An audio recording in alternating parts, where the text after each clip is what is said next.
Newsfirst Newsline with Faraz Shaukat Ali. Hello, good morning and a very warm welcome to Newsline, live as always from the Newsfirst studios in Dorset Street in Colombo.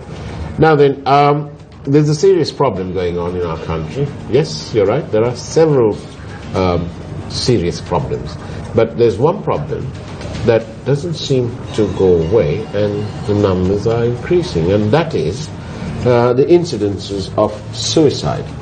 What drives people to commit suicide?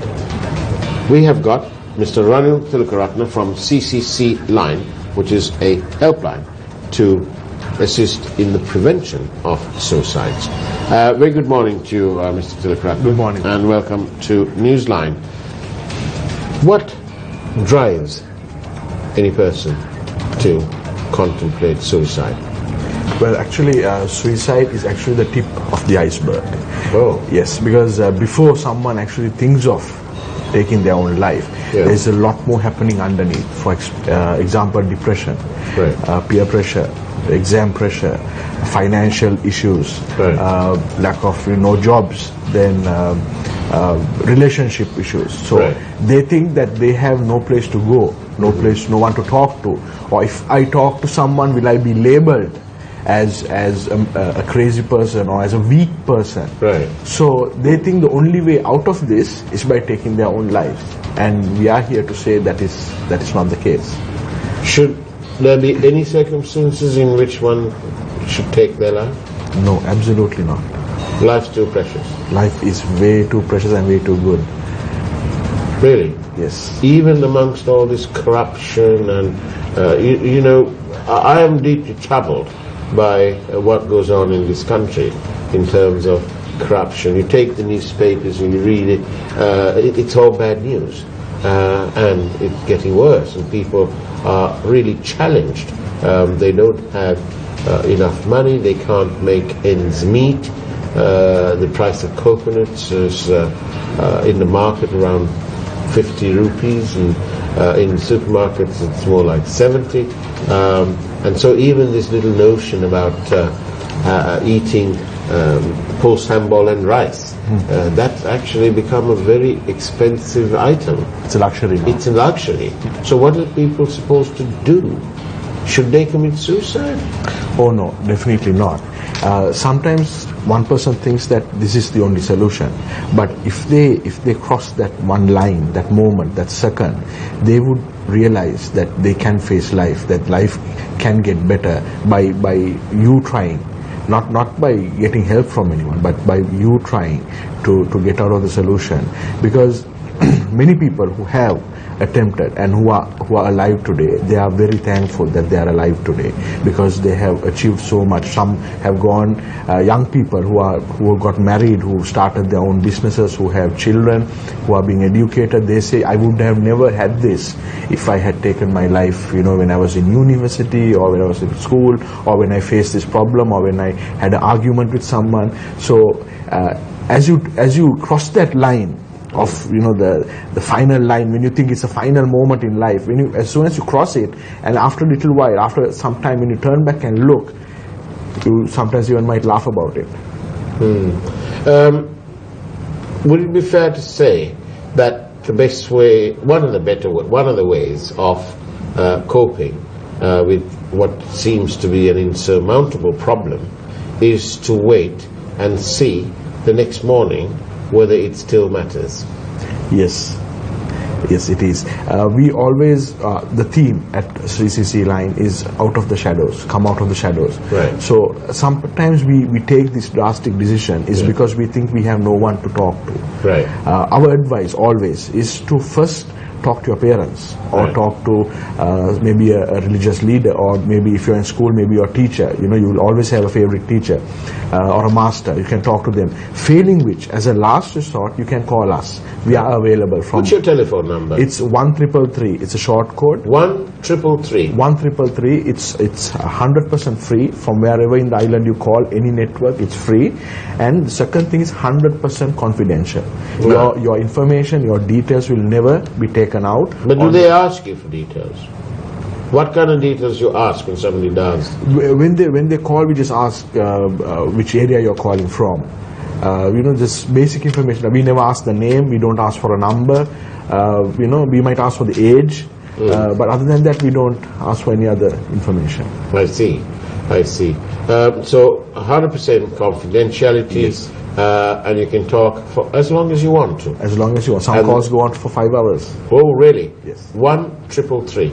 It's a short code on any network. It's free. Remember the number, 1333. More and more people, of course, must be facing the challenges of everyday life. Yes. Is there any particular, shall we call it a hotspot of concern where this particular area is got a higher suicide contemplation rate than some other area? Yes, before it was Anuradhapura, Polonnaruwa, Monragala, that area. But now it's less in that area. Now we see in the past few months it was Colombo. Yeah. But before that it was the northern area. Right. Then it changes from time to time. But in '96 when we brought the World Cup to Sri Lanka, we also sadly was number 1 in another area, and that is in suicide. We were almost hitting 50 per day, but now it's 11 per day. So, there's a viewer who's saying that sorry, I can't get that. It's not very clear. There were lots of suicide bombers as well. What do they feature in these numbers? No, they don't. They don't. They don't. Right. So they're not real. Well, okay, that's terrorism. Okay, but no, really. Now, tell me, we've come out of a war situation in Yes. 2009. It's 8 years later. Yes. We had the tsunami in 2004 December. It's almost 13 years later, and we've had disaster after disaster almost on a annual basis.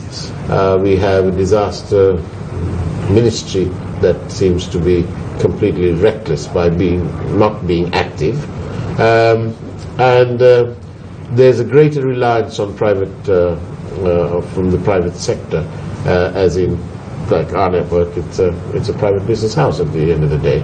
But no sooner there is a disaster, our car parks and our warehouses, people just flock there, and we've become very active in that field and recognized by the UN and so on. But all these things put together, these concerns, we've been to rural Sri Lanka and we've seen how people suffer there. There's the heat, of course, which we can't think about, but there's the heat, there's lack of water, lack of power, lack of opportunity, and lack of jobs. There's one family we met. There was a mother, father, and an unmarried daughter, and she had to go to work walking as a sort of attendant in a hospital. And even when she got there, it wasn't certain that whether she'd have work that day. And so her wage is about 12,000, 10 to 12,000, and uncertain. And she had to look after her very elderly parents and so on. And it struck me that their life was remarkably difficult. It was almost as though they were just waiting for the final call. So some people may not have the presence of mind to wait for the final call, and they may want to bring the final call closer themselves, as in contemplating suicide. What kind of advice do you give people when they phone you? There are many questions in that statement you made. Well, number one, like you said, we've already, now 1333 is already set up. right? Yes, 1333. Remember the number. 1333 is already set up, and I think if the government and if organizations can use us, we are available to be used. We are here to help, we are here to serve. So if they can maybe promote us and serve us, then we might be able to go further into the country. The only way we promote now is like through your media, where you all call us and we all do this as it's actually a favor. You all are doing us. Actually, it is our responsibility to the Republic, to the people of our country. So, if they can take this number there, because it's already set up, there's nothing, no cost for them, nothing. They just need to promote us. So then we can go to the rural areas. But the question you asked me is, number one, we don't advise. We don't advise them. But when they call us, we encourage them to talk. Because see, today one of the main reasons we get calls is on relationship issues. There is no relationship, because even I mean, you might experience this sometimes. To call our children down for dinner or lunch, we have to send them a text or call them on the phone because they're upstairs. Or you just give me a great idea, because you know that's true. We don't have to shout, come and get it. You just send them a text, and they probably respond quicker that way. Respond quicker because the phone is always in their hand. But there is no relationship. There is no one-to-one communication, right? So that is one of the reasons that many of us, we get about 80 to 90 calls per day, right? So most of those callers are on relationship issues, right? With their mother, father, parents, teachers, friends, and boyfriends, girlfriends, marriages, you know, relationship issues. So yes, it's very difficult. So what do you tell them to do? We depending on the issue they share with us, if it's a job problem, we have referral systems where we would first listen to them, then talk to them, and then we would ask them whether we can give them a referral where they can find a job. Or if it's a legal advice, then we will refer them to a lawyer who would give free counsel. Then if it's they need to meet a doctor on a STD problem or any problem, they can we will refer them to someone. Because see, today our society also, we are still we are recognizing you know, homosexuals and gay marriages and all that. So sometimes they also have no place to talk, because if they go in public and say that, you know, they are gay, they might be laughed upon, or they'll be called names. They'll have another problem. They'll have another problem, and that, because of that problem, you come back to that the thing they call the original problem. Yes, the final solution. So they can call us, they can talk to them, we can set them up in groups. Even with HIV today, you know, of course we have come a long way, but still, you know, people think that by hugging a child, you can get HIV. A HIV person hugging a child, or you know, they can get HIV. So you know, that issue is there, but still, many of them call us, so we refer them to groups. So we have a referral system where we can tell them where to go, whom to talk to. And for example, we are on the phone, so they don't know who's speaking on this end, we don't know who's speaking on that end. So they might say, look, I need face-to-face counseling. I know you mustn't give out too much of information, but statistics you may be able to give. Can you tell me how many calls you get from children? Especially children who are just about sitting for O-levels or A-levels? That's a good question. Our most amount of our calls come from the age of 15 to 25. Oh, okay. Yeah, that's about, for a month, that's about 500, 600 calls per month from that age range. So, again, exam pressure. Some actually do well in their exam, but they're scared to face the results. Isn't that because there's so much of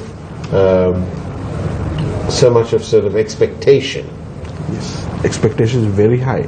I mean, you sometimes maybe when you're going after work, it might be 8 or 9 in the night. You still see kids near classes in their uniform, so they must be leaving home at about 5 to go to school, or 6, and they are still out there. I mean, it's sad in a way, but the competition is so high. Well, not only the competition. I mean, I think as the economy gets more challenged, people then start realizing that education is one way, and almost a certain way of pulling yourself out of this rut for life. Yes. Because nobody can take away your education. Yeah. That's yours. That's your very own personal thing.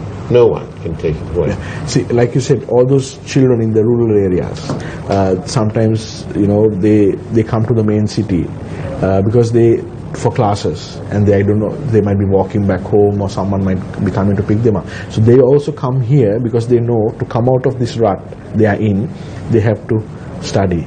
And the fear of failing is great amongst the youth. So we've requested if they can run an ad during the O-level period and A-level period, but still nothing happening.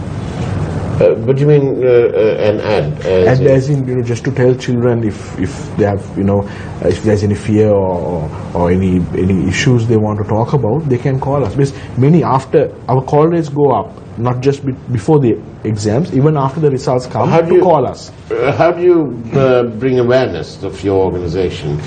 Through print media or electronic media. Do you actually put advertisements? We don't, because we don't have the finances, because we are a voluntary charity organization. Right. The only way we collect we do a once a year event called the Bikeathon. Yeah. That is, we ride 13 cities at 1,333 kilometers in 13 days. Right. That is coinciding with our number, and there we create awareness, and through generous sponsors we maintain the line. And who mans these lines? There are volunteers who are extremely dedicated. They go through a training. Right. A bit of history of CCC. It was started by a gentleman by the name of Mr. Jeta Devapura, and CCC stands for Courage, Compassion and Commitment. We have two ongoing projects. One is next to the Apeksha Hospital, Cancer Hospital in Maharagama, where we give free accommodation and free board and lodging, basically, for any outpatients who come from far away, who take medicine today, and maybe they have to return to the hospital in about 3 days. So maybe in Anuradhapura or Jaffna or Hambantota or How many beds? 190 beds. 190 beds. That sounds very good. And it's an amazing place. It's an amazing place.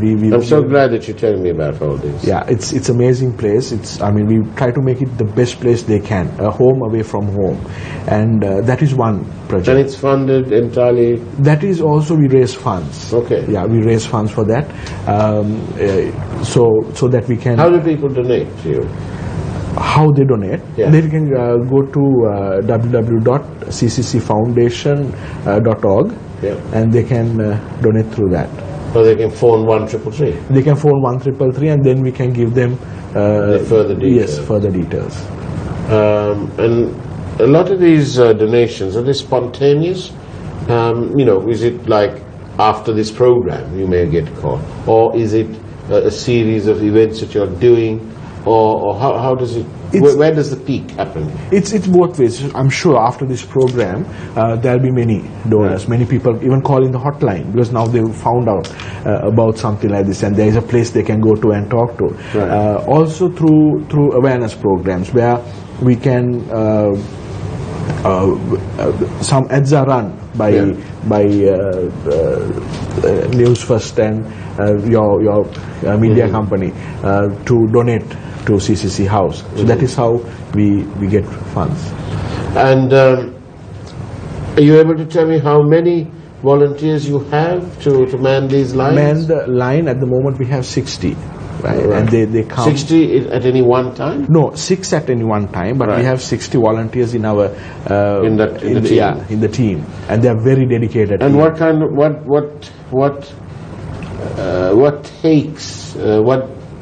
what experience do you need to be a counselor or to a listener? You need to be compassionate, and you need to be patient. Right. And the rest we take care of. We put you through a training. 5-day training, and before you actually start answering, it takes about a month.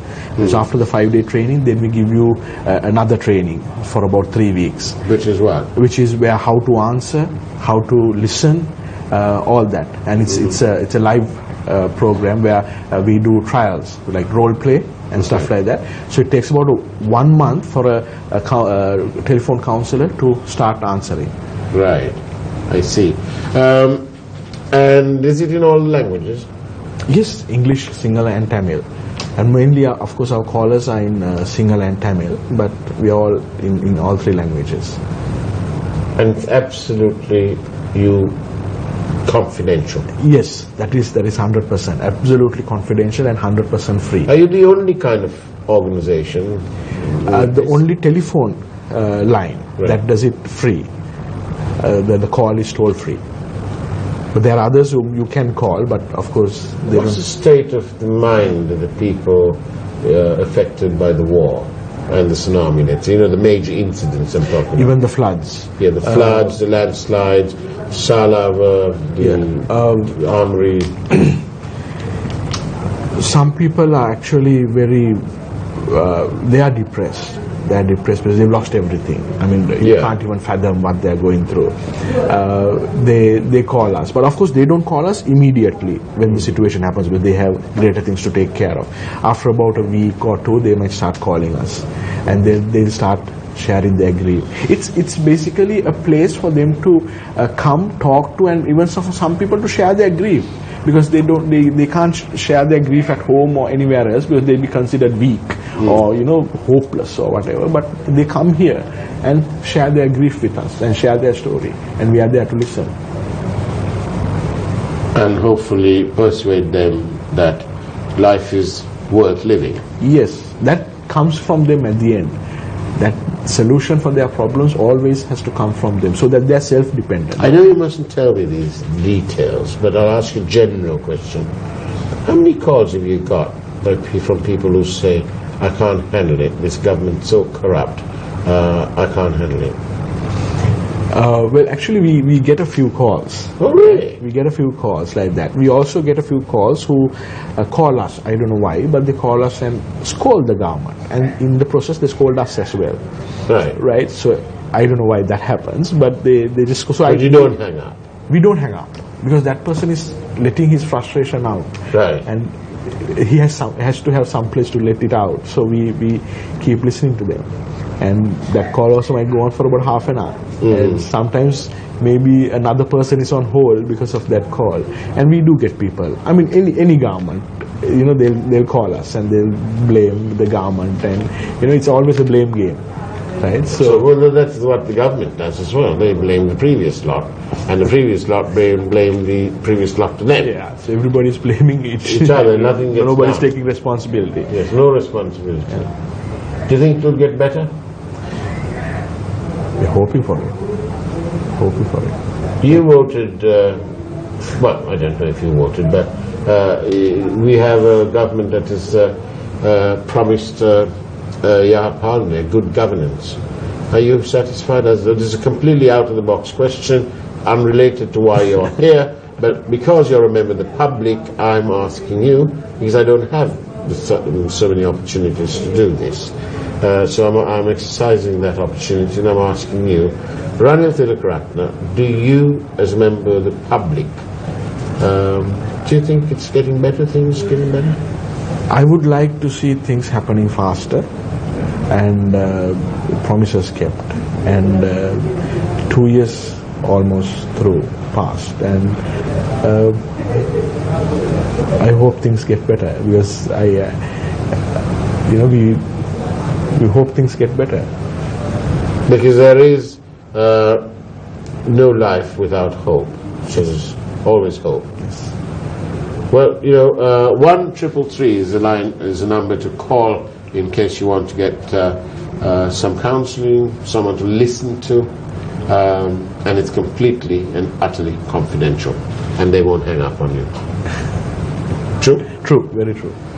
Ranil Tilakaratne, thank you very much, and we wish CCC Line all the very best, and you're doing an absolutely splendid champion job, and we wish you continued success, and if there's anything at all that our network can do to help with your awareness and so on, we are always at the end of a call, and just like you, our telephone lines are manned all the time.